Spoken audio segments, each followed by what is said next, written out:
Hi y'all, Cassie from Elementor here. Today we'll learn how to add cool movement effects using Elementor's motion effects. We'll make elements on the page swing, slide, float, and ride. Let's do it. I already created a design with Sam, our model here, doing some sports activities. Let's make him swing. Click on the image, and in the Advanced tab, Motion Effects, Scrolling Effects, flip the switch to On, and click on Rotate. In the Direction drop-down, set it to right, so the swing will swing inwards. To get a smooth, realistic animation, set the speed slider to 1. We'll leave the viewport bottom and top on its default values, because we want the animation to happen on 100% of the screen, bottom to top. In the Y anchor point, let's choose top. And there we go! Our Sam is swinging. Next, let's make Sam a skater.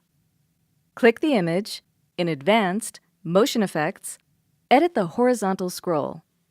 Under Direction, set it to right. And in Speed, set it to 10. Now check it out. Can you skate like Sam? Next, let's be more zen and make Sam float. Click the image, and again, in Advanced, Motion Effects, this time choose Vertical Scroll. In the Direction drop-down, choose Down. And that's it! Sam floats all the way to our next and final section. Here, we'll make Sam ride his bike towards us. Click the image.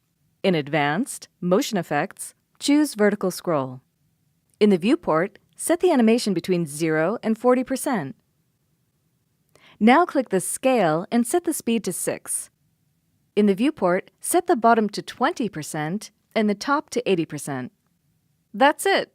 We made our friend Sam move all over the place. And by using exciting motion effects, our site is dynamic and full of cool interactions.